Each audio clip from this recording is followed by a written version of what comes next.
Sources. Obviously, you've read quite widely on LGBTQ topics. What's the best book / website / other that you've come across, and for what reasons? My favorite book of my entire degree was The Transgender Studies Reader, which was assigned by my favorite prof for my favorite class, Queer Genders. It's not so much a single text as, like many university-assigned readings, a compilation of articles and essays from throughout the history of trans studies. The articles range in age from 20 to 30 years to less than 5 years. So there's a huge range of opinions and theories represented. I didn't agree with all of them, and in fact you shouldn't agree with all of them, but they do present a very good starting point for academic discussion of trans studies. There's also a second volume out now, which I haven't yet had the chance to read. Other than that, a lot of what I've read has been custom courseware that's been put together by my professors. I'm currently separated from my textbooks. They're back at my parents' house and I don't have access to them, but at some future point I'll try to put together a list of my favorite articles. This is unfortunately where most of my beginner level articles live. Wikipedia is a surprisingly good starting point for learning about queer issues, provided that you don't take it as written in stone. It gives you a good working definition of a lot of the basics and provides a lot of vocabulary for better Google Fu. After you've checked Wiki for your first steps, a good practice is to then choose the new words you've learned or don't understand very well, with qualifiers, and include 101 in your search. This will turn up posts by people who have specifically made them as a guide for newbies. A warning, some 101s can disagree wildly with one another. Read a few, find the things they have in common, and then start a more detailed search about what you still don't understand. Another great resource is zines. If you're at a university with an LGBTQ+ center, they will almost certainly have zines. Zines are little handmade magazines, or pamphlets, which often include personal stories or art based around giving information about a specific topic or experience. During the Queer Genders class I mentioned earlier, a group of my classmates made a zine for partners of trans folks, what they might need to know to be good partners and good people, as well as what resources are available to them. Women's centers and other social justice spaces will have zines available as well. Both the best and hardest to use resource is other people. You have to be super careful. Some folks are sick and tired of being treated like information vending machines by their friends and family. And that's legit. It can get super exhausting being asked why this, how that, or what the heck. But if you can find people who want to be resources, who want to educate, then they'll be your best friends in learning. If you're a university student, check again if your campus has a queer center or club. If you're unsure about coming in face-to-face, send the organizers an email. University campuses are the best places for this because many people are realizing that they can be more than they've been told and are finally getting the chance to stretch their wings. If you live in a city with a university, keep an eye out for talks and lectures that are open to the public.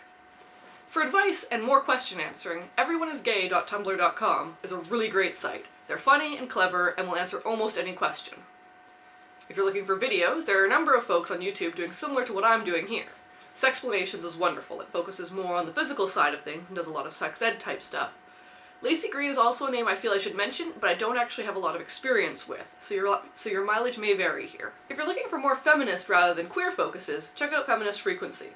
Anita Sarkeesian does a lot of really great work doing pop culture analyses. There's also a blog called femalefortitude.blogspot.ca, or Strong Female Character. A couple of my friends run this, and they do some really great analysis of female characters from pop culture, ranking them as either actual strong female characters or something less. I don't always agree with every post, but they do some really great work.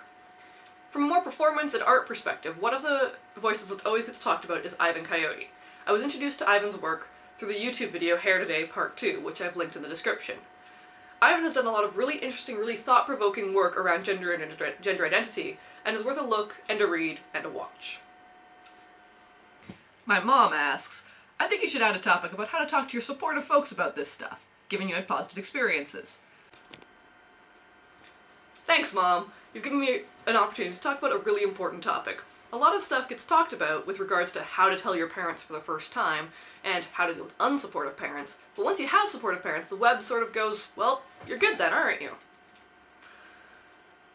The thing is, of course, that even if your folks are super supportive, as mine are, this does not make them suddenly experts on the topic. They'll have just as many questions, and those questions might be phrased just as questionably as if they were asked by unsupportive parents. It's not because they don't love and support you, it's because they don't know any better.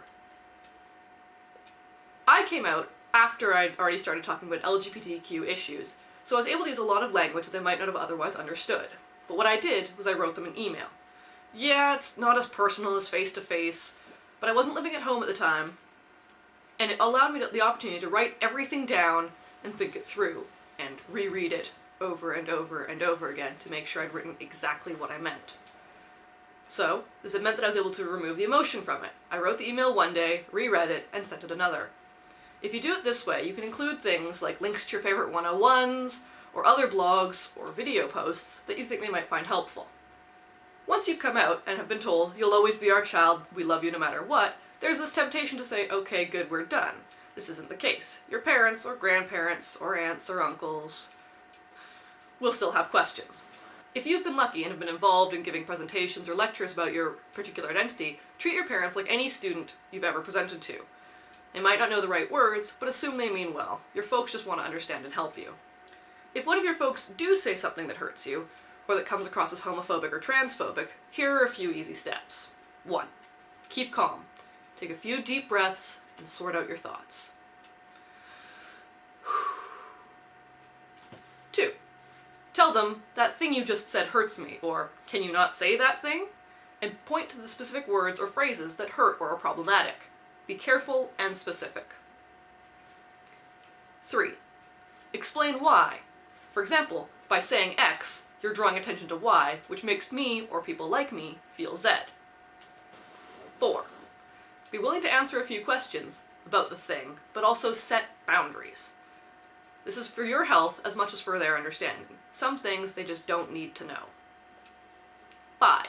Ask them questions. Why did you say the thing? Or what were you trying to ask? 6. Try to answer or respond to their intended comment. This can help move past the trouble spot and help give them a further understanding. If you are lucky and do have supportive folks, try to work with them as much as possible. They want to support you, but you are allowed to have boundaries. They do not necessarily need to know exactly every detail, and you're not required to be an education resource. There are people out there who willingly make themselves resources. Point your parents at these people.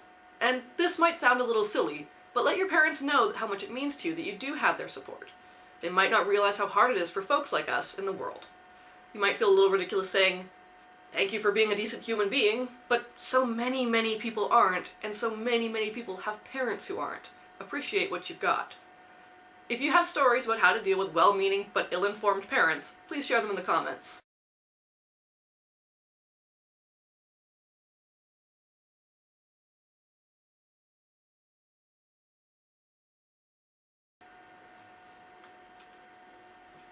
Ta-da!